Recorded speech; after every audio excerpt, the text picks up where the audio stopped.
Hey guys, it's Dylan from Superare here. I'm here with my good friend Ron Scolesdang, who's fighting this Saturday. Hello, everybody. It's probably going to get released after Saturday, but just know that he fought and probably won. Today, we're going to be going over how to properly hold focus mitts. My name is Ron Scolesdang. I'm a Muay Thai fighter from Team Oyama, and today we're going to cover how to hold focus mitts.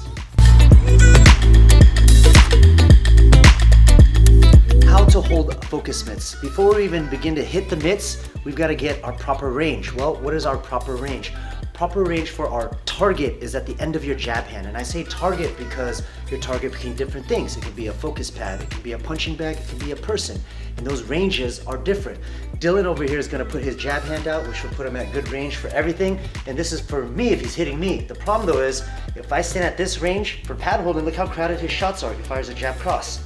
It's too crowded, he can't fully extend, right? On the transverse, if he's in proper range for pad holding, which is right there, and we end up sparring now, if he tries to hit me in the face, look how off range he is. And so distance, range is important when holding focus mitts. Be at the end of your jab hand for your target, right?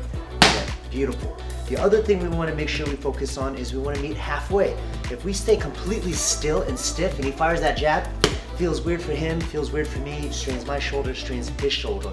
And so even though for punching, we want to keep it straight and clean back to our face. For pad holding, it's the opposite. I actually want to slap him, hip slap style, and meet him halfway. So as he fires the jab, I'm going to find the midway point, bang, so that we have good, boom, contact, bang, as opposed to just standing still, there, like that. Another thing that's also important is, why are we holding these focus mitts to begin with, but to simulate a real target. Our end goal is to fight, whether we actually fight or not. And so a lot of people when they hold pads, they're holding a lot like this, jab cross. You know, hitting an X, but in real life, if he fights and hits like that, he'll never hit my face, right? Because we're not doing Thai bow box or anything like that. We're trying to hit a human being. And so when I'm holding these mitts, I want the target to be where a face would be. So if I'm gonna fire a jab cross, it's gonna be right here. And that way it'll be more realistic. So when the pads are gone and the face comes, you'll be able to hit the face instead of just hitting the side of the face. Number 3, the next one is going to be, I like to have little T-Rex arms. If I keep my wrist nice and straight and he makes contact with my focus mitt, it's going to jam my wrist because all that power is going to go right to my wrist and bend it backwards. So what I want to do instead is curl it. You'll see some focus mitts have that little pad thingy that goes at your wrist, which is really helpful if you don't curl your wrist. But if you curl your wrist, you'll be fine. And that pad is only just a supplement. And so as I do that now, I'm going to add the wrist curl, bang.